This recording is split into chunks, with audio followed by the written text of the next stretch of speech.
Olá, muito boa tarde. Mais uma vez estamos aqui reunidos para o estudo do livro Os Missionários da Luz. Relembro que estamos estudando o capítulo 4, hoje intitulado O Vampirismo, e hoje vamos estudar a segunda parte deste capítulo 4. Mas antes, quero pedir ao nosso Mestre Jesus, ao mentor deste trabalho, aos nossos guias, para que tenhamos um momento de paz, de amor, de discernimento, para que este estudo seja feito com um melhor conhecimento para todos sobre esta obra de André Luiz. Jesus, fiquai connosco, agora e sempre. E que assim seja.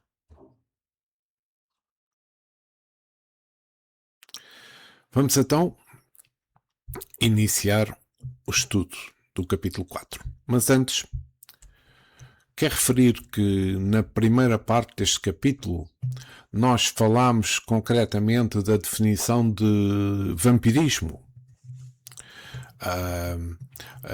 do seu objetivo, dos danos e das vitimações.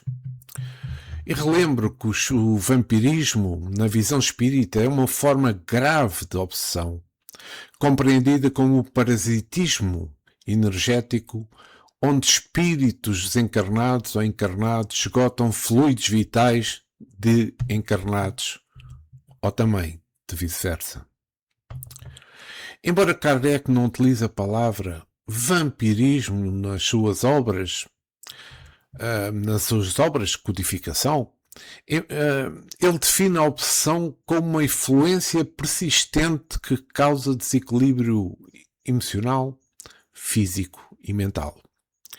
E o vampirismo é uma troca, ou seja, poderá ser uma troca, poderá ser um roubo de energias, os chamados fluidos vitais, por parte do obsessor, que é o vampirizador, digamos assim, sobre a vítima, que é o vampirizado, frequentemente baseada em vícios comuns, como vamos perceber mais à frente.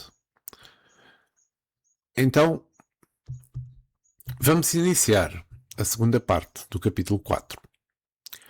Alexandre fez ligeiro intervalo na conversação, dando a entender que expusera a preliminar de mais sérios esclarecimentos, e continuou. Você não ignora que no círculo das enfermidades terrestres, cada espécie de micróbio tem o seu ambiente preferido. O pneumococo aloja-se habitualmente nos pulmões. O bacilo de Hebert localiza-se nos intestinos, onde produz a febre tifoide.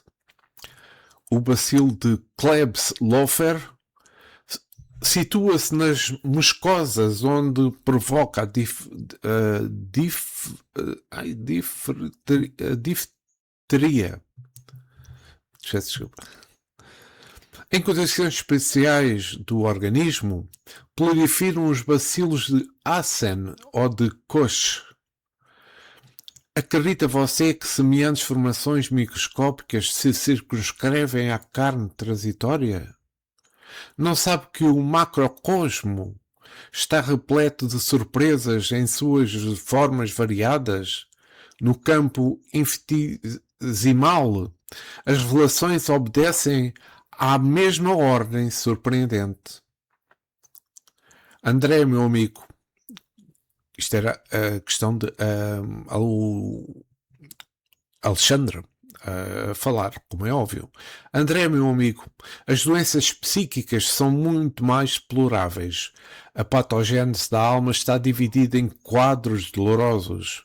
A cólera, a intemperança, os varios do sexo, as viciações de várias matrizes formam criações inferiores que afetam profundamente a vida íntima. E aqui vou parar, porque eu acho importante parar. Fechamos. Quando Alexandre diz aqui o pneumococo aloja-se nos pulmões, o bacilo de Hebert, esta definição que Alexandre aqui está-se a referir exatamente também pelos conhecimentos que André Luís tem como médico da Terra. Vejamos, é que esta descrição clássica de como diferentes patógenos têm afinidade com tecidos específicos, como o tropismo, e como o estado imunológico do hospedeiro influencia o desenvolvimento de doenças, isto tive que ir à procura, estudar um pouco fora do espiritismo.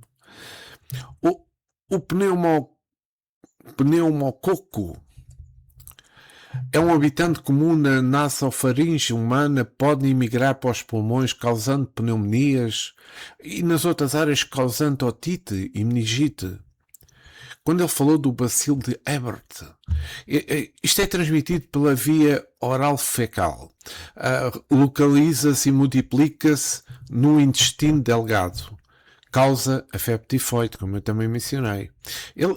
Estes micro-organismos que Alexandre mencionou exemplificam a relação parasita-hospedeiro. Que é importante isto. Onde a infecção latente ou ativa que se possa ter depende frequentemente do equilíbrio imunológico do indivíduo. Quando nestas duas frases que Alexandre menciona, acredita você que semelhante as formações microscópicas se circunscrevem à carne transitória e não sabe que o macrocosmo está repleto de surpresas de formas variadas? No campo infinitesimal, as revelações obedecem à mesma ordem surpreendente. Estas duas frases sugerem que as formações microscópicas não se limitam apenas ao corpo físico, ou seja, à carne transitória. Pronto. Desculpa. Mas estendem-se ao campo mental e ao campo espiritual. As doenças físicas frequentemente originam-se na mente doente, digamos assim, com a organização fisiológica funcionando como o vaso de barro do corpo físico. Então, temos a alma como foco. As doenças psíquicas são consideradas mais graves com a patogênese da alma gerando criações inferiores que afetam a vida íntima. Temos a conexão, a ligação corpo-mente. Mente-corpo, mais ao contrário. O corpo doente é muitas vezes o reflexo direto de uma mente doente. E temos a além-matéria. A vida e as suas formas variadas, tanto no microcosmo quanto no infinitesimal, estendem-se além do módulo físico, influenciam o espírito, como sabemos. Então temos aqui um realce grande, sobre mencionando que a vida biológica é apenas uma expressão superficial com a verdadeira saúde e patogênese enraizadas no corpo espiritual e também na mente. Quando Alexandre refere nesta parte que eu li, a patogênese da alma está dividida em quadros dolorosos, ele quer se referir às doenças psíquicas, resultantes de criações mentais inferiores, tal como a cólera, a intemperança, desvios sexuais, vícios, etc. Estes quadros dolorosos afetam o corpo espiritual, ou seja, o espírito, e se refletem no corpo físico, exigindo reeducação íntima. Então, nós sabemos que as doenças da alma nascem de criações inferiores à própria mente, afetando profundamente a vida íntima do espírito. A mente doente atinge o corpo espiritual, por sua vez reflete no desequilíbrio do corpo físico. A patogênese é dividida em situações dolorosas que o próprio indivíduo vai criando ao longo das vidas que vai passando. E quase sempre o corpo doente é o reflexo da mente doente. Então, qual é que é o tratamento que isto poderá originar e que deverá ser feito? É que a cura sempre ocorre através da reeducação da alma e do equilíbrio da consciência.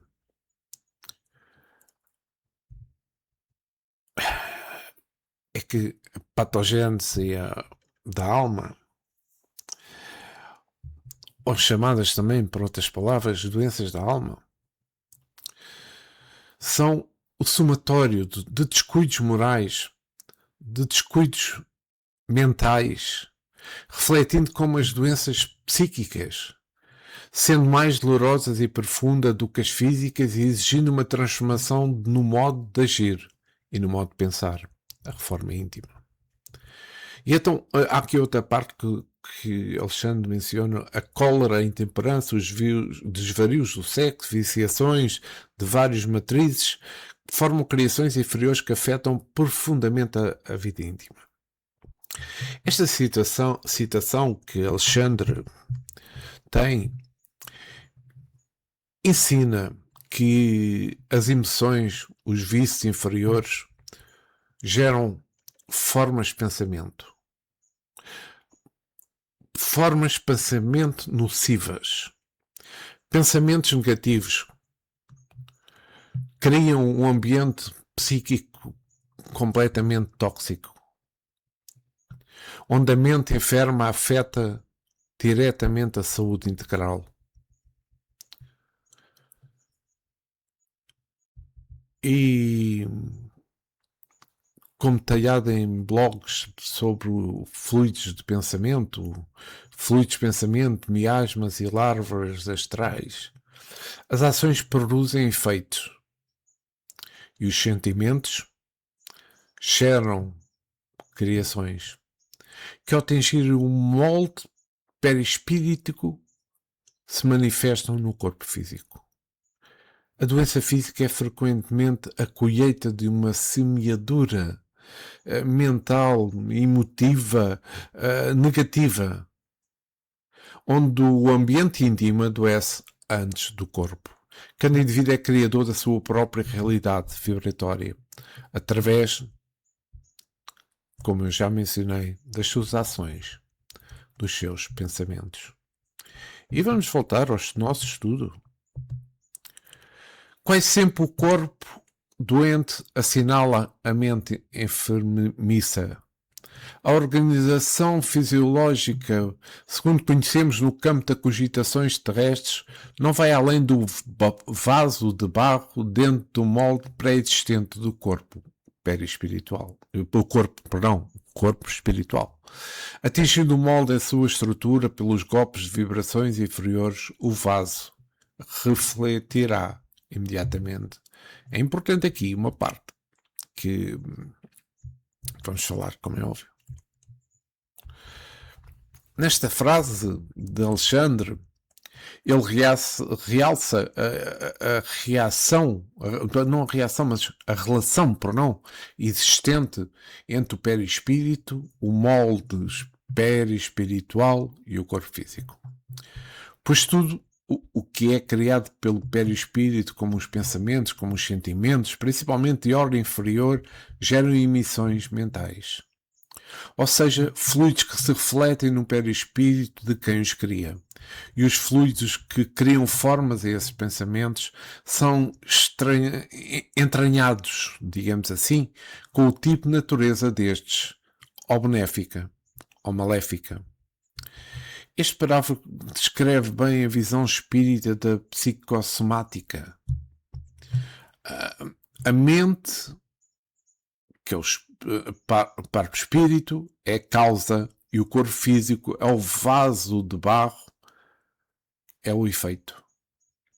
As vibrações inferiores, como a revolta, como o próprio medo, danificam o corpo espiritual, que é um molde, refletindo como doença física. Então vejamos. O corpo físico é frágil. O corpo físico é temporário. Moldado pelo perispírito ao corpo, também chamado corpo espiritual. Os pensamentos As emoções desequilibradas geram vibrações que afetam diretamente o molde espiritual, resultando de doenças físicas. A doença física é, muitas vezes, o resultado de um ambiente mental que foi cultivado anteriormente. Os hábitos, as emoções e, claro, os pensamentos. Antes da doença física existe uma perturbação do campo da alma. Esta frase destaca completamente que a verdadeira cura, que a verdadeira prevenção deve considerar a saúde mental e espiritual, pois as ações dos pensamentos produzem efeitos diretos na saúde do corpo físico. Aprofundando mais a visão espírita psicossomática, baseada na codificação de Allan Kardec, entende-se a doença física como um reflexo de desequilíbrios na alma, ou seja, no espírito,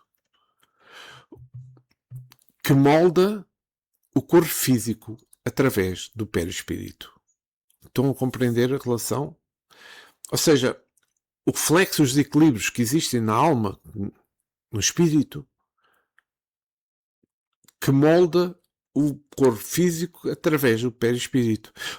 A alma, ao criar emoções, ao criar pensamentos, impacta o corpo, sendo o perispírito um mediador dessa situação. A causa reside em imperfeições morais, paixões excessivas, egoísmo, orgulho e experiência de vidas passadas. Então, quais são os fundamentos da psicossomática espírita, segundo Allan Kardec? A alma como causa é a principal. A alma é a parte pensante e verdadeira da causa dos males. Ela modela o seu corpo físico, adaptando às necessidades, evoluções e também tendências. Os fluidos perispíriticos atuam como veículo do pensamento. Pensamentos intensos, emoções como a raiva, como a mágoa e paixões exageradas repercutem no perispírito e, consequentemente, afetam o funcionamento orgânico. Segundo o Livro dos Espíritos, muitas doenças físicas e mentais são consequência de paixões mal dirigidas na vida atual ou expiações de faltas cometidas em existências passadas. E aqui é importante vermos que a cura definitiva não é apenas física. A cura definitiva é espiritual, exigindo a reforma íntima, a mudança de moral, amor, caridade, para eliminar a causa espiritual da doença. As doenças podem ter causas de vidas passadas, como eu mencionei, conforme a visão espírita nos explica, que aborda a saúde como uma perspectiva da evolução da alma. Na Gênesis, no capítulo 14, item 14, eu vou ler um pouco. Kardec escreveu: os espíritos atuam sobre os fluidos espirituais.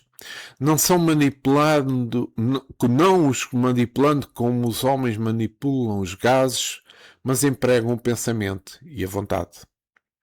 Para os espíritos, o pensamento e a vontade são o que é a mão para o homem. Pelo pensamento eles imprimem aqueles fluidos tal ou qual de direção, os aglomeram, combinam ou dispersam, organizam com eles conjuntos que apresentam uma aparência, uma forma, uma coloração determinada, mudam-lhes as propriedades, como um químico muda dos gases ou dos outros corpos, combinando segundo certas leis. É a grande oficina ou laboratório da vida espiritual. Algumas vezes, essas transformações resultam de uma intenção, de outras são produto de um pensamento inconsciente. Basta que o espírito pense uma coisa para que esta se produza, como basta que moldear uma área para que esta repercuta na atmosfera. Eu acho que foi importante falar nisto, e tudo isto tem a ver com o nosso livre-arbítrio. Vamos continuar com o nosso texto. Compreendi onde o instrutor desejava chegar. Isto diz André Luiz. Entretanto, as suas combinações relativas às novas experiências microbianas davam ensejo a certas indagações.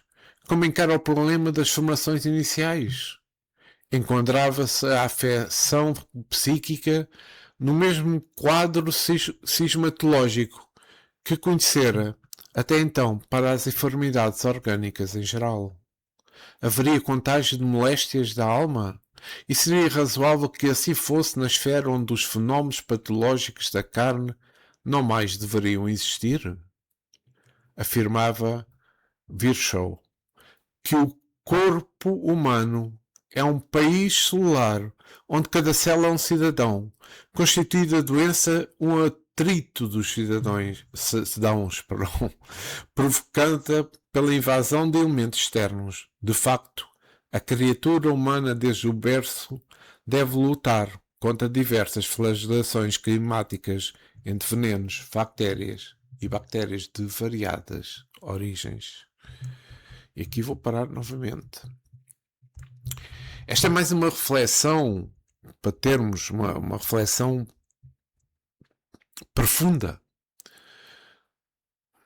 sobre a natureza da vida orgânica. A citação que eu li utiliza uma metáfora sociológica para explicar a biologia. O corpo como país. Uma estrutura complexa e organizada. Célula como cidadãos. Unidades individuais que trabalham a harmonia para o bem comum. Doença como atrito. A queda dessa harmonia. Invasão de elementos externos. A causa do atrito, referindo-se a vírus, bactérias, venenos e agentes agressivos do meio ambiente. Esta frase destaca realmente a batalha contínua que o ser humano enfrenta desde o nascimento para manter o equilíbrio biológico contra as adversidades climatéricas e agentes patogénicos. No contexto do livro, esta analogia serve de introdução para discutir o processo da doença, o processo da saúde, não apenas no plano físico, mas também no campo espiritual e no campo psíquico. Vamos voltar ao nosso texto. Como explicar agora o quadro novo que me confrontava os escassos conhecimentos? Não supitei a curiosidade, recorrendo à admirável experiência de Alexandre. Perguntei. Ouça, amigo, como se verificam os processos mórbidos de ascensão psíquica? Não resultaria a afecção do assédio de forças exteriores? Em nosso domínio, como explica a questão? É a viciação da personalidade espiritual que produz as criações vampirísticas ou estas que avassalam a alma impondo certas enfermidades? Nesta última hipótese, poderíamos considerar a possibilidade de contágio? O orientador ouviu-me, atencioso, e esclareceu. Primeiramente, há a semeadura, depois a colheita. E tantas sementes do trigo como as de escalracho, encontrando terra propícia, produzirão a seu modo e na mesma pauta de multiplicação. Nesta resposta da natureza ao esforço do lavrador, temos simplesmente a lei. Aqui vou parar, porque eu acho que é importante.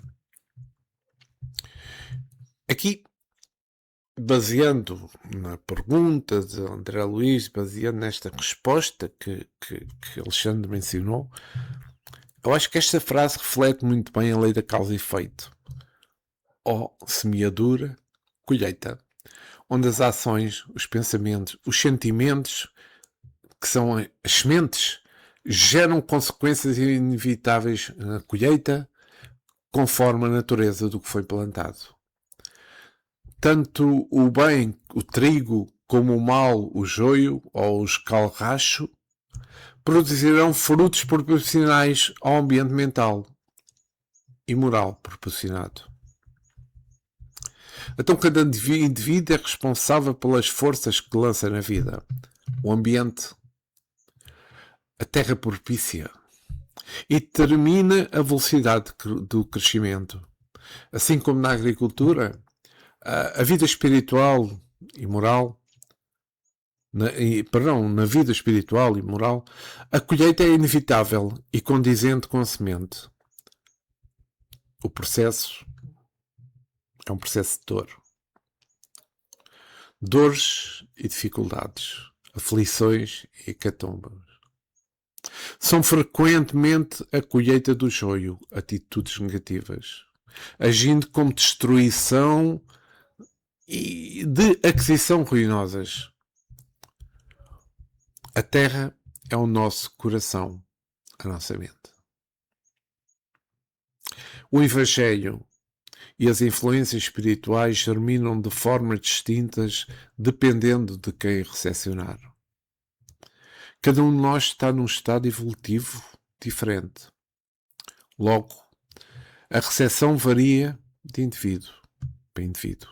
Não é igual para todos, como sabemos. Vamos continuar com o nosso texto. Você está observando o setor das larvas com justificável admiração. Não tenha dúvida na moléstia da alma, como nas enfermidades do corpo físico. Antes da afecção existe um ambiente. As ações produzem efeitos, os sentimentos geram criações. Os pensamentos dão origem a formas e consequência de infinitas expressões. Eu vou parar aqui, porque esta frase é importante eu comentar à parte. Oi, enganei-me. Cá está. Então, as ações, criações, são o que Alexandre menciona de ambiente interno, que pode também ser chamado de campo vibratório, que dão origem a essas larvas. Nesta parte explica que as larvas astrais não são criações mentais. Perdão, que as larvas astrais são criações mentais, emocionais, geradas por vibrações baixas como a cólera e o ódio. Funcionam como contágio no perispírito, pois antes da afecção existe o ambiente, destacando-se a autorresponsabilidade. Então a sua origem vem dos pensamentos, dos sentimentos intensos, desequilíbrio, de ódio, de vício, desespero. Criam formas de vida inferior no plano astral. Temos o ambiente espiritual. A infecção mental e perispirítica ocorre quando a pessoa cultiva um ambiente psíquico propício a essas formas, atraídas por vibrações baixas. Temos a consequência também. Podem gerar cansaço. Podem gerar alergia, esgotamento físico e emocional, agindo como parasitas que consomem energias alegres. Temos a responsabilidade. Como cada espírito é digamos, é um universo, poderei dizer assim, são responsáveis pelas forças que lançamos na vida. A cura ou a libertação passa pela forma íntima e pela mudança de ambiente mental, procurando vibrações mais elevadas. E vamos voltar ao outro parágrafo seguinte. Vou ler. Em virtude de cada espírito representar um universo em si, cada um de nós é responsável pela emissão de forças que lançamos em circulação nas correntes da vida. A cólera, o desespero, o ódio, o vício oferecem campos a perigosos germes psíquicos na esfera da alma. E qual acontece no terreno das enfermidades do corpo, o contágio aqui é um facto consumado, desde que a imprevidência ou a necessidade da luta estabeleça ambiente propício entre companheiros do mesmo nível. Pois, quando se fala de contágios perigosos dos germes psíquicos, Eles somente se podem dar se tivermos na mesma faixa vibratória para contágio. Aqui também pode destacar a responsabilidade individual sobre as energias mentais e emocionais, alertando para o contágio psíquico gerado por sentimentos inferiores, agindo como enfermidade.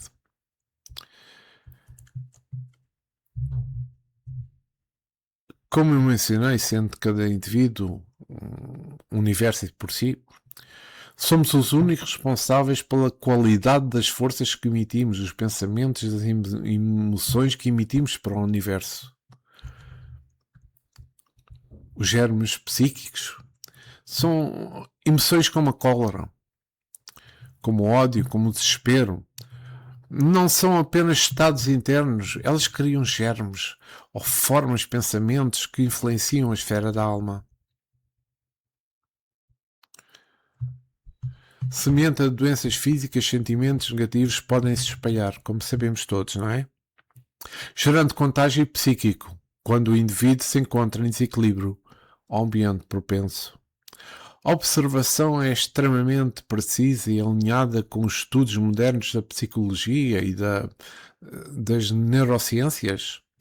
A ideia de que as emoções são contagiosas funciona de forma muito semelhante a um vírus biológico, onde os sentimentos negativos como a ansiedade, o medo, a raiva, o desânimo, podem passar de uma pessoa para outra ou de um ambiente para o indivíduo. Então, temos um ambiente propício, não é? Mas aqui há que salientar o seguinte: o contágio só acontece entre seres do mesmo nível vibratório. Aqui temos em conta a lei da afinidade, onde a imprevidência mental abre campo para influências espirituais inferiores. Achei importante mencionar isto, mas vamos continuar o nosso texto. Estamos quase a chegar ao fim desta segunda parte. Eu volto a frisar, é como os capítulos são muito longos, eu dividi em 3 partes para tentar explicar da melhor forma as afirmações, as citações que são dadas por Alexandre para melhor conhecimento de todos nós. Eu vou continuar o texto. Naturalmente, no campo da matéria mais grosseira, essa lei funciona com violência, enquanto entre nós se desenvolve com as modificações naturais. Aliás, não pode ser de outro modo. Mesmo porque você não ignora que a gente cultiva a vocação para o abismo. Cada viciação particular da personalidade produz as formas sombrias que lhe são consequentes, e estas, como as plantas inferiores que se alastram no sol por relaxamento do responsável, são extensíveis às regiões próximas, onde não prevalece o espírito de vigilância e defesa. Então, quando menciona aqui Alexandre, no campo da matéria grosseira, na matéria densa da Terra, a transformação, destruição é violenta e caótica, enquanto no plano espiritual as modificações são suaves, naturais, são contínuas, ajustando-se à evolução do espírito e à sua vigilância. A frase começa por: cada viciação particular da personalidade produz as formas sombrias que lhe são consequentes. Eu acho que esta frase alerta para a responsabilidade psíquica. Os vícios morais criam energias negativas, formas sombrias, que se espalham como pragas no ambiente, afetando quem não vigia os próprios pensamentos. Eu acho que para percebermos bem este conceito, nós temos que perceber o seguinte: a responsabilidade pessoal. Cada defeito moral, ou vício como a raiva, inveja, egoísmo, vícios materiais, geram energias densas, chamadas de larvas ou bacilos psíquicos. Já falámos sobre isto. Essas energias não ficam presas à pessoa. elas espalham-se pelo ambiente e influenciam os outros que estão junto de nós.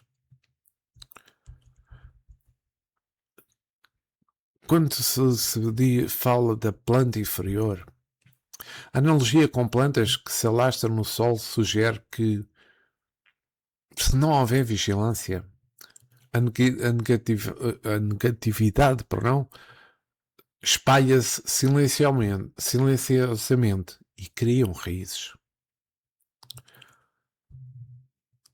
Porque isto tem muito a ver com o relaxamento do responsável.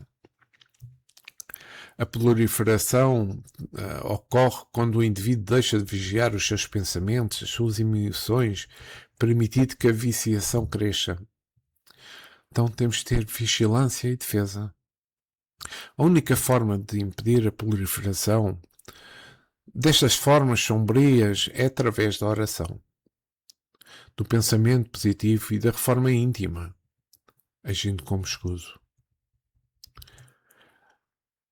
É que o destaque desta frase que eu li é que o ambiente espiritual ao nosso redor é moldado pelas próprias emissões mentais e morais, sendo fundamental o espírito de vigilância para evitar a contaminação psíquica de si e dos outros.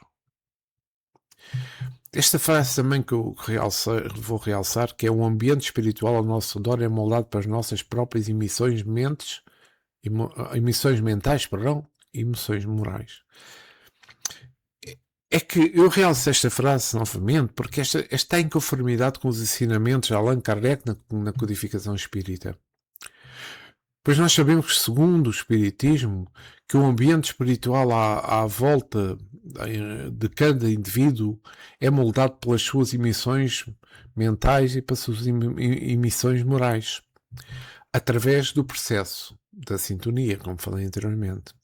Kardec explica na Gênese que o pensamento encarnado atua sobre os fluidos espirituais, limpando-os ou poluindo-os, dependendo da natureza do pensamento. Atraímos espíritos com pensamentos e sentimentos semelhantes aos nossos. É a lei da afinidade. A nossa moralidade define com que tipo de espíritos nós relacionamos-nos. O ambiente espiritual não é apenas geográfico. É uma comunidade psíquica. Uma comunidade psíquica criada pelos estados mentais convergentes. Os pensamentos de revolta, os pensamentos de egoísmo, os pensamentos de medo atraem influências tensas. Enquanto os pensamentos de amor, de paz, caridade atraem benfeitores. Embora os espíritos influenciem a nossa vida, somos nós quem decidimos a qualidade da influência, da forma como pensamento e agimos, atraindo-os ou repelindo-os. Nós temos o livre-arbítrio. Em resumo, nós somos os construtores, digamos assim, da nossa própria atmosfera espiritual, atraindo o clima que cultivamos diariamente, através do nosso pensar e das nossas ações. Afinidades vibratórias, meus amigos, com pensamentos inferiores, fazem com que partilhamos com os outros que têm os mesmos tipos de pensamentos. E logo estamos a praticar, mesmo indiretamente, vampirismo. Sugando uns aos outros, sugando as energias vitais existentes, criando larvas psíquicas entre os outros, entre aqueles que estão numa vibração igual ou aqueles que estão com o mesmo pensamento. E vou ficar hoje por aqui. Nós começamos a aprofundar mais esta parte deste capítulo 4, sobre o vampirismo, e na próxima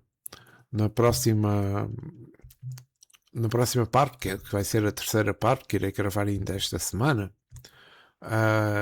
dado que as outras semanas não tive condições físicas para poder fazer, iremos continuar com estas citações, com estas afirmações de Alexandre, e eu tentar explicar da melhor forma o que são elas e explicar da melhor forma como evitá-las. E também para percebermos, junto àqueles que nos rodeiam, se nós percebemos que aquilo que eu mencionei, que nós somos um universo em si, nós, eu, outra pessoa, a outra, mas maus pensamentos também criam um ambiente que vai atrair esses maus pensamentos para aqueles que nos rodeiam, e nisso devemos ter cuidado. Pensamentos do bem, estamos a abrir caminhos no bem. Pensamentos negativos e no mal, estamos a atrair aqueles que também pensam dentro dessa afinidade. Meus amigos, hoje ficamos por aqui. Espero que compreendam porque é que eu divido isto, salvo seja, divido o capítulo em 3 partes, e porque acho que é mais fácil assim. Eu podia pôr 2 partes, mas isto iríamos quase por 1h30 de gravação. Acho que é cansativo para mim, e é cansativo também para vós ouvir. Agradecendo principalmente ao nosso Mestre Jesus por permitir este momento de estudo deste livro, Os Mensageiros da Luz. Jesus, fiquei connosco agora e sempre, e que assim seja.